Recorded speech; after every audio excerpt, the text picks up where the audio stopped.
Assalamualaikum warahmatullahi wabarakatuh. Apa kabar sahabat-sahabat semuanya? Kembali lagi bersama saya di DigiLine. Kali ini saya akan berbagi perbedaan antara KTP elektronik dan KTP digital. Namun sebelumnya yang baru bergabung jangan lupa subscribe terlebih dahulu, kemudian berikan like dan juga komentar. Share video ini apabila video ini bermanfaat.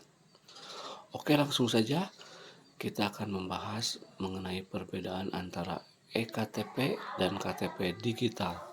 Yang pertama yaitu mengenai bentuk atau wujud.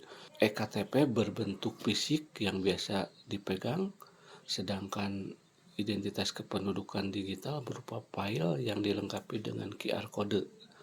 Kemudian selanjutnya untuk penyimpanan biasa KTP elektronik yang berbentuk fisik biasa disimpan di dalam dompet, teman-teman. Kalau IKD ini berupa file yang tersimpan di dalam handphone, dan untuk mengaksesnya memerlukan akses internet ya teman-teman. Kemudian untuk kegunaan KTP elektronik yaitu untuk berbagai keperluan seperti pengurusan izin, membuka rekening bank, atau mendaftar SIM dan sebagainya.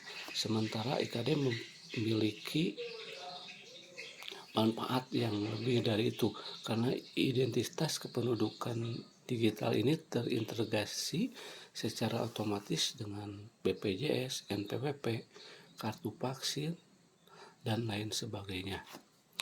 Kemudian mengenai manfaat KTP elektronik yang berbentuk fisik untuk mengakses layanan publik harus difotokopi terlebih dahulu ya teman-teman. Kemudian kalau IKD tidak memerlukan fotokopi karena hanya berbentuk QR kode untuk memenuhi syarat layanan publik. Nah, mungkin itu perbedaan dan manfaat antara KTP elektronik yang berbentuk fisik dengan identitas kependudukan yang tersimpan di dalam handphone. Semoga bermanfaat.